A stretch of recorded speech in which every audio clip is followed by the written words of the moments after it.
ambassadors, ladies and gentlemen.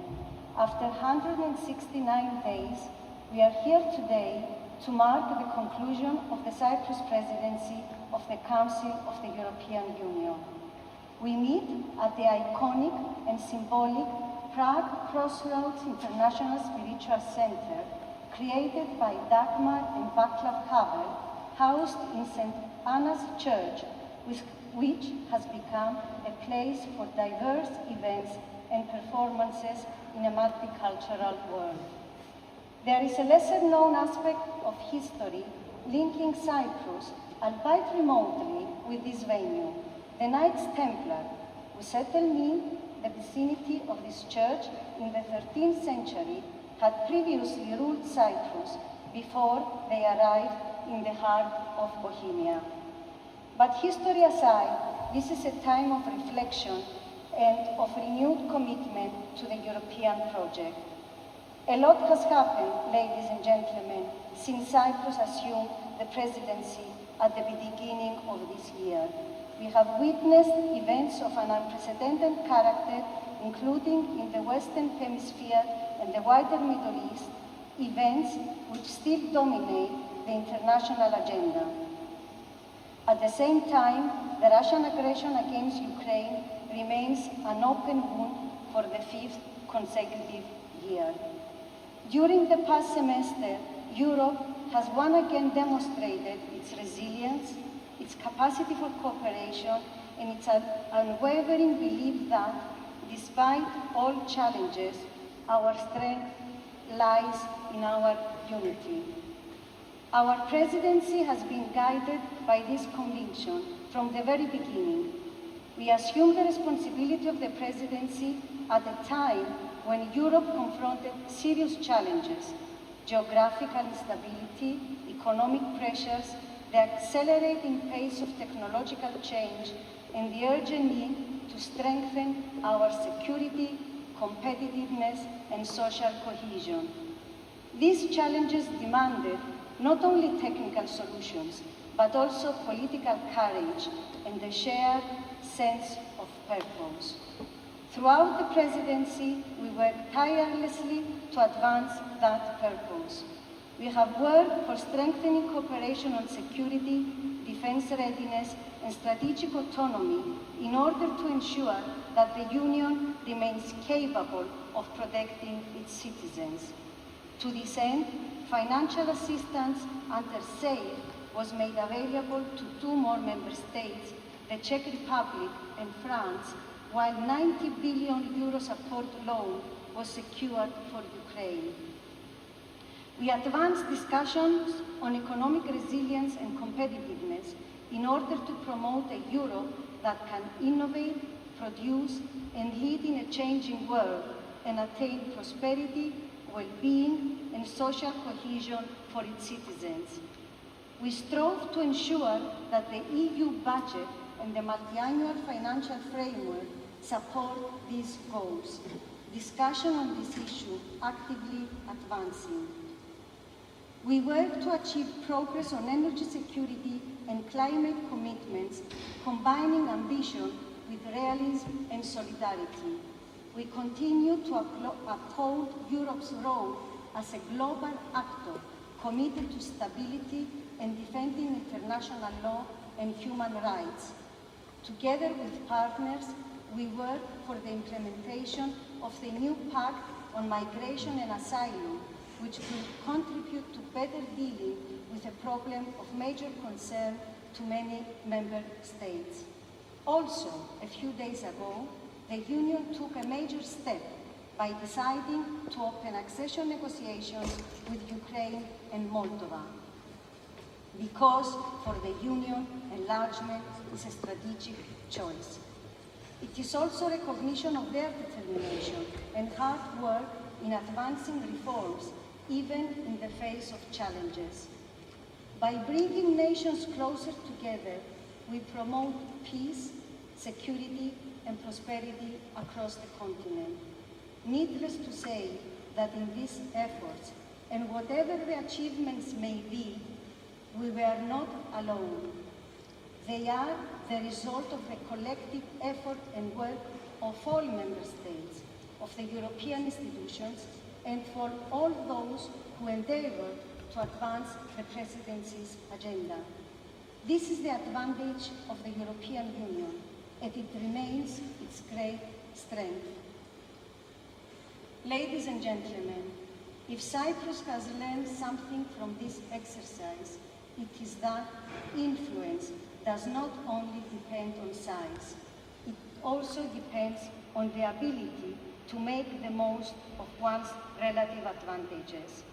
The weight of a member state is not always determined by square kilometers or the number of its citizens, but also by its know-how, its efficiency, and its commitment to strengthen the European project.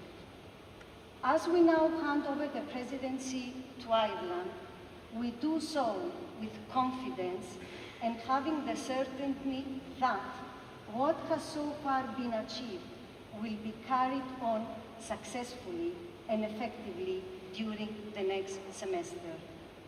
The work ahead is significant, but so too is the capacity of our Irish partners to meet the challenge.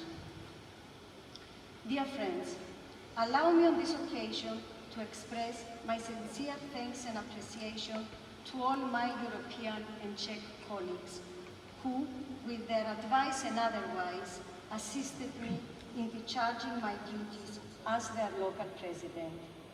I would also like to tell my team at the embassy, Virginia, Melina, Linda, and Mr. Nikiforos, how grateful I am to them all for the zeal and dedication they have demonstrated in supporting me to carry out my responsibilities.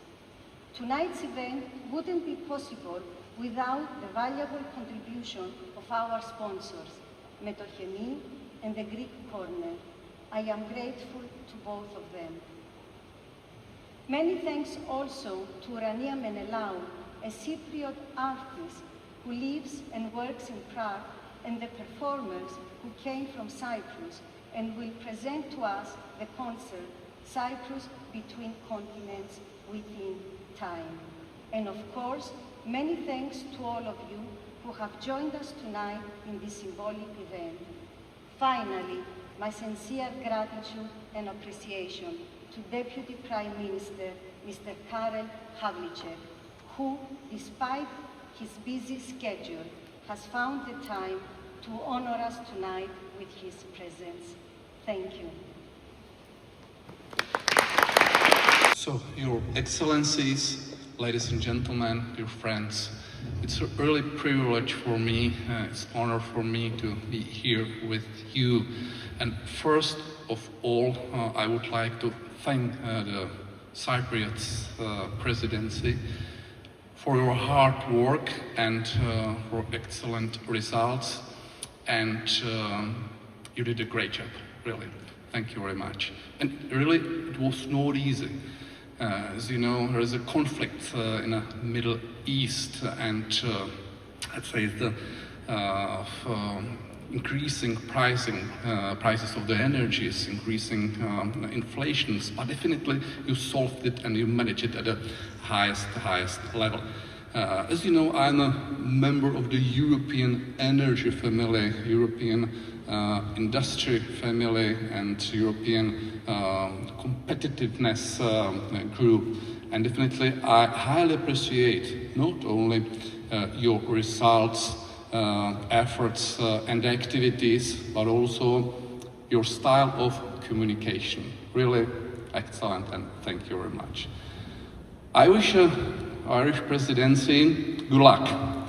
I had the opportunity to meet as your Minister of Economy with the representatives of your government, a great guy and great partners for us. And I propose that we are ready to help you, we are ready to be a partner and collaborate with you, not only at the level of industry and economy, but let's say in all of the topics which you wish.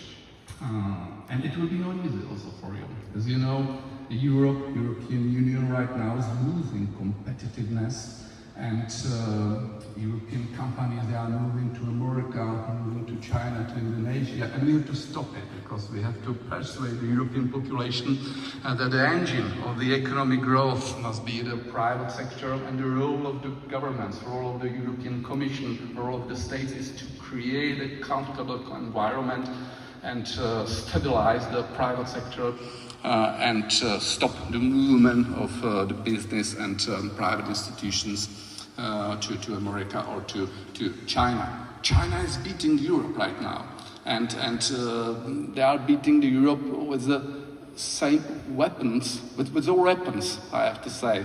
And the weapons is not, let's say, is the cheap labor force, it's the innovation, R&D, science, and so on.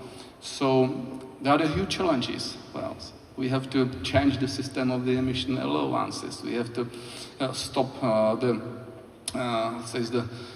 losing of the competitiveness. But on the other hand, it's a great chance, and I'm absolutely persuaded that you will achieve your goals. And I wish you good luck, and we are ready to collaborate with you. Thank you very much. The Prime Minister, our dear Presidency, Aleki, distinguished guests, friends, Dobro večer. It's a great pleasure to join this evening to mark the impending conclusion of the Cyprus Presidency of the Council of the European Union. Aleki has already set out some of the highlights and the achievements of the Cyprus Presidency, and there were many. Having the Presidency of the Council of the EU is a great privilege, but also a significant responsibility for each member state in turn. That major undertaking is all the more significant and indeed impressive when it is undertaken and delivered upon by a smaller member state. Those of us coming from smaller member states ourselves really appreciate that with smaller public administrations, smaller ministries at home, indeed smaller embassies around the world, an already demanding task can seem at times almost overwhelming. The Cyprus Presidency has done a great job in progressing a myriad of files across all 10 formal council formations, as well as the council's many subdivisions, and of course, in the innumerable preparatory bodies which so thoroughly prepare the work of the council in all its guises. Here in Prague, our dear friend and colleague, Aleki, has done a seriously impressive job in leading us as the local presidency, organising an excellent range of events, especially for EU heads of mission, over these last 6 months. Aleki was always extremely well prepared and in command of her brief, bringing great professionalism and warmth with every gathering.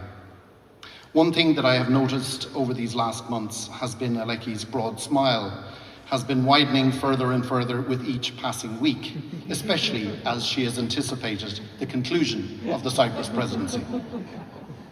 In spite of the big ask that it has been for her and her dedicated but compact team at the Cyprus embassy, I hope that along the way, Aleki has also managed to enjoy the experience.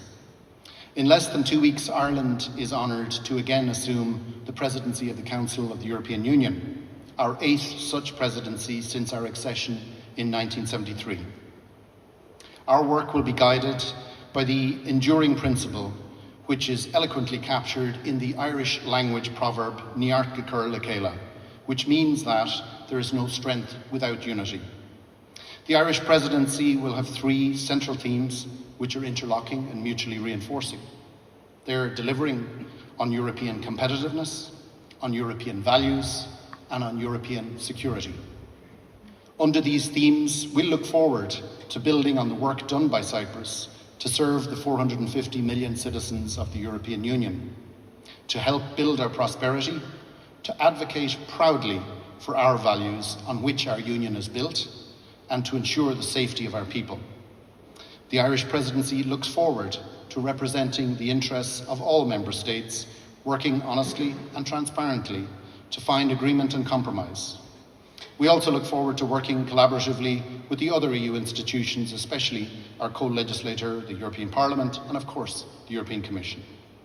I'm delighted to receive this evening the newly minted presidency baton as a symbol of the relay race that is the work of the EU Council presidency, each successive presidency building on what has gone before with the ambition of making further progress. I look forward also to passing it on to our Lithuanian colleague, Rolandas, at the end of the year. Many thanks, Gurav Milama Guler, Dziękuję wam.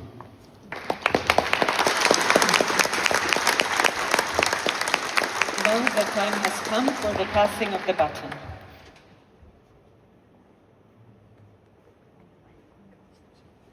Good luck.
Άνω να πάμε ροδαφρό, Κυρία σε θέλει, να με θέλει ρίαινα, τσιντάν το μήνυμά της, αν είναι για το σήμωμα, να πάρω τες ανήρες, κι αν έχει ακόμα ήρεμα, να πάρω τες σκοτάδες.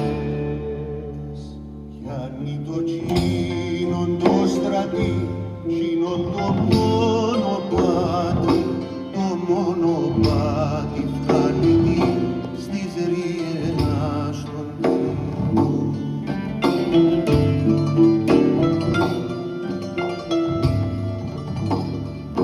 Στέκεται συλλογίσετε πως να της χαιρετήσει και να της όμως στο καρδιά έχει κόμπλους και να της πω τριάντα φιλιά έχει αγκάθια, ας της χαιρετήσουμε σαν χαιρετούμε πάντα.